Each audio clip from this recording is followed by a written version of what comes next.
So on this next slide, what we're looking at is labor costs, and really to kind of set some background there, we've talked about the onshoring that we expected after COVID and all of the risk within the supply chains, really wanting to bring that back onshore, as well as the AI revolution. I think this is really driving a lot of this labor costs.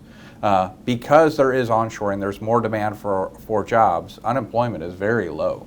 The unions, who really haven't had a sizable raise in quite some time, are beginning to demand it. We saw this at UPS, where I think they're going to make $175,000 to drive a UPS truck. I don't think they're going to have a problem recruiting people.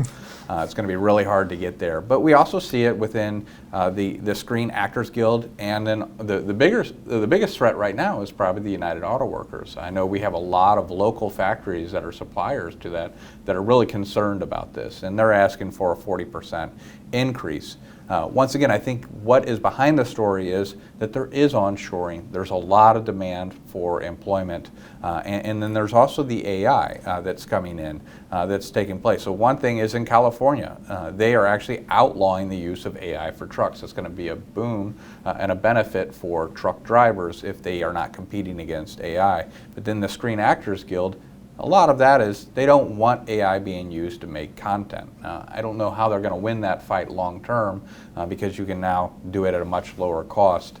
But that's probably what's driving these labor costs, but it's certainly going to show up in companies, especially in the profit margin. And our exposure to these specific sectors is very low. I mean, we haven't bought an auto producer probably in dividend strategies maybe a long time ago, but it's going to have effects that reach the rest of the market, right? Yeah. When the UAW came out and was announcing their strike, the market did pull back a little bit because, like you said, there's going to be margins and the expectation that could creep into other sectors. I think the larger theme is still back to inflation, right? Because if we have that onshoring, there's demand for labor, the labor prices are going to go up, but there's also demand for resources.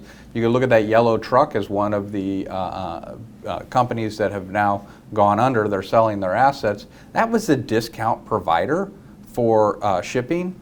Well, you still need that shipping. So now the costs for shipping are going to go up because the low-cost provider is now out of the market. And I don't think the truck drivers are too concerned because now they can get hired. And UPS is paying $175,000. What do you think their wages are going to be at the new? So I think a lot of the theme that we want to think about is how does this affect inflation and the broader market, not so much any company-specific income statement.